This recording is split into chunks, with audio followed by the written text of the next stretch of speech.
یعنی اگر آپ نے کلمہ پڑھ لیا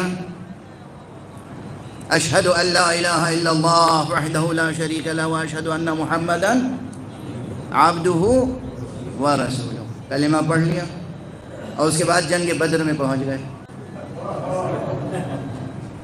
اور جنگ بدر میں پہنچے، اور وہ بھی اس حالت میں کہ صاحب کفار کی تو فوج تعداد کے اعتبار سے بھی زیادہ ہے اور اسلحے سے بھی لیس ہے، اور وہاں گھوڑے بھی ہیں اور سب کچھ وسائل جنگ ہیں، اور آپ کی تعداد بہت مختصر ہے، صرف 313، اور گھوڑے بھی صرف 2 ہیں، اور تلواریں بھی بالکل معدود چند ہیں۔ اس کے باوجود کلمے کی اور ایمان کی یہ تاثیر آپ نے دیکھی کہ فتح حاصل ہو گئی، ٹھیک ہے نا؟ بالکل۔ جنگ بدر پہلے ہوئی ہے، جنگ احد پہلے بدر ہوئی۔ بدر میں شاندار کامیابی حاصل کی مسلمانوں نے، شاندار کامیابی۔ اب یہ اور بات ہے کہ مسلمانوں نے جب بھی جہاں بھی کامیابی حاصل کی ہے، اس کامیابی کو دلانے میں سب سے بڑا ہاتھ ید اللہ کا رہا۔ امیر المؤمنین علی ابن ابی طالب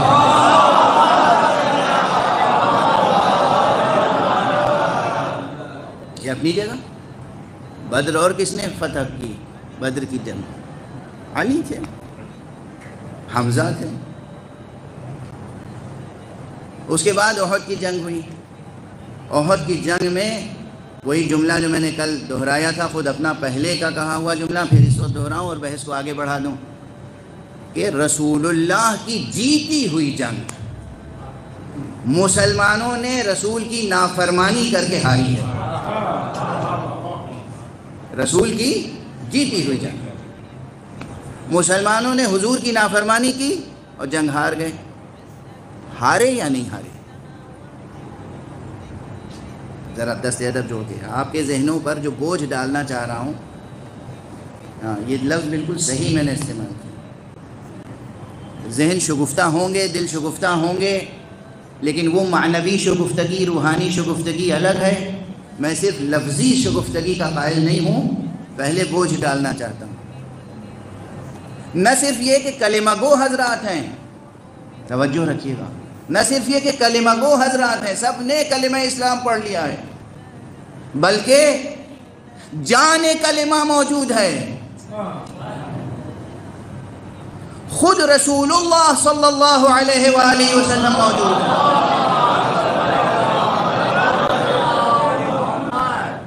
رسول تنہا نہیں ہے، جان رسول موجود ہے۔ امیر المؤمنین علی ابن ابی طالب علیہ السلام۔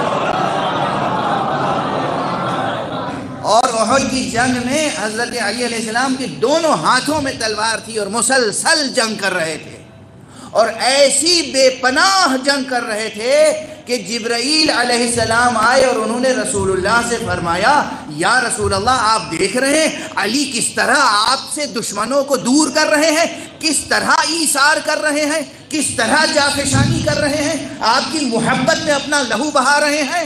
تو حضور نے فرمایا کہ ہاں کیوں نہ ہو، علی مجھ سے ہیں، میں علی سے ہوں۔ اور جب رسول نے فرمایا علی مجھ سے ہیں اور میں علی سے ہوں، تو یہ ایسا اعزاز تھا کہ فوراً جبرائیل نے کہا، اور یا رسول اللہ میں بھی تو آپ دونوں سے ہوں۔ یہ جنگ احد ہی کا منظر ہے۔ علی جنگ کر رہے ہیں، رسول موجود ہیں، اس کے باوجود نتیجہ جنگ کیا ہوا؟ توجہ فرما رہے ہیں میں کس منزل تک لانا چاہ رہا ہوں؟ خود رسول موجود، امیر المؤمنین موجود، حمزہ موجود۔ اگر اس وقت رسول چاہتے تو کیا آسمان سے فرشتے مدد کے لیے نہ آتے؟ بدر میں فرشتے آئے تھے یا نہیں آئے تھے؟ بدر میں فرشتے آئے تھے، بالکل، قرآن مجید گواہ ہے۔ جب بدر میں فرشتے آئے تو احد میں فرشتے کیوں نہیں آئے؟ بالیدہ ہے ذہن، کچھ سنگین بات سننے کے لیے آمادہ ہے نا؟ جب بدر میں فرشتے آئے تو احد میں کیوں نہیں اللہ نے بھیج دیے فرشتے از خود؟ جاؤ ان کی مدد کرو۔ وجہ یہ ہے کہ آپ ہیں انسان، آپ کو بنایا ہے اشرف المخلوقات۔ پروردگار یہ نہیں چاہتا کہ ہمیشہ انسان فرشتے کی مدد سے کامیاب ہو۔ پروردگار یہ نہیں چاہتا ہمیشہ آپ فرشتے کی مدد سے کامیاب۔ آپ اشرف المخلوقات ہیں، آپ انسان ہیں، آپ کو اس کائنات کو ایسا بنایا ہے اور اس زندگی کو ایسا بنایا ہے کہ یہاں دشواریاں آئیں گی اور ان دشواریوں کو سر کرنا ہے آپ کو، اور اس کے بعد ارتقاء کا سفر طے کرنا ہے، اور ایک خاص منزل تک آپ کو پہنچنا ہے اپنی کوششوں سے۔ ہر ایک کو فرشتہ اٹھا کے نہیں لے جائے گا۔ اور ہمارے آپ وہ جوہر ایمانی، وہ جوہر روحانی کب اور کس طرح پیدا ہوگا امت کے افراد کے اندر؟ مجھے اندازہ نہیں ہے کہ یہ بحث جس نقطہ نظر سے میں کر رہا ہوں وہ واضح ہو پا رہا ہے نقطہ نظر یا نہیں۔ ایک سوال قائم کر دوں یہیں پر، اور شاید بہت سے شکوک و شبہات دلوں و دماغوں سے دور ہو جائیں۔ رسول اللہ صلی اللہ علیہ وآلہ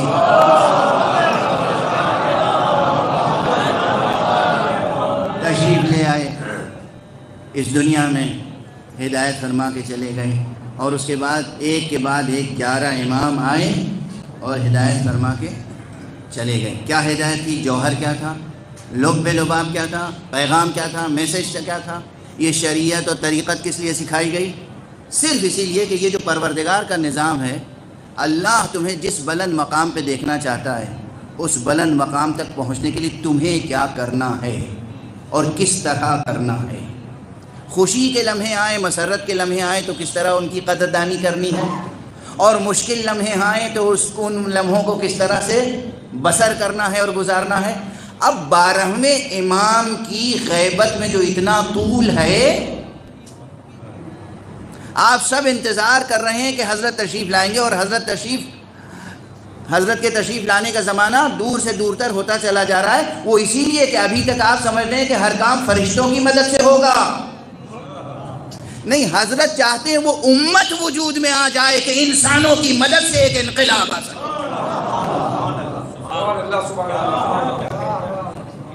آپ کی مدد سے یہ آپ کے اندر کب جرأت، ہمت، حوصلہ پیدا ہوگا؟ آپ کے اندر جوہر کردار کب پیدا ہوگا؟ آپ کے اندر وہ شجاعت کب پیدا ہوگی؟ جب پرانی مثالیں دی جاتی ہیں اور اس سے کسی جدید مثال کو سامنے لایا جاتا ہے تو کہتے ہیں ارے توہین ہو گئی۔ وہ ان کی عظمت اپنی جگہ، آپ کب عظیم نسلیں پیدا کریں گے؟ اللہ کے رسول آئے، ان کو اچھے صحابہ ملے یا نہیں ملے؟ اچھے صحابہ ملے۔ منافقین جو تھے وہ منافقین تھے، مگر جو ایثار گر، جان نثار صحابہ تھے وہ بھی تھے۔ امیر المومنین کو جان نثار کرنے والے صحابہ ملے یا نہیں ملے؟ امام حسین کو صحابہ ملے یا نہیں ملے؟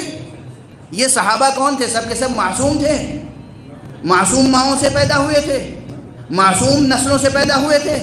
کوئی بنی اسد کا ہے تو کوئی کہیں کا ہے تو کوئی کہیں کا ہے، یہ سب جوہر سمٹ کے آئے اور زیر پرچم عباس انہوں نے وہ مثال قائم کی کہ علم توحید اور علم اسلام قیامت تک کے لیے علم عباس نام پا گیا۔ یہ سب جو افراد تھے بنی ہاشم میں سے نہیں تھے۔ اب جو حضرت امام زمانہ عجل اللہ تعالی فرجہ شریف تشریف ان کی نصرت کے لیے آپ کے پاس تربیت کا کوئی منصوبہ ہے یا نہیں ہے؟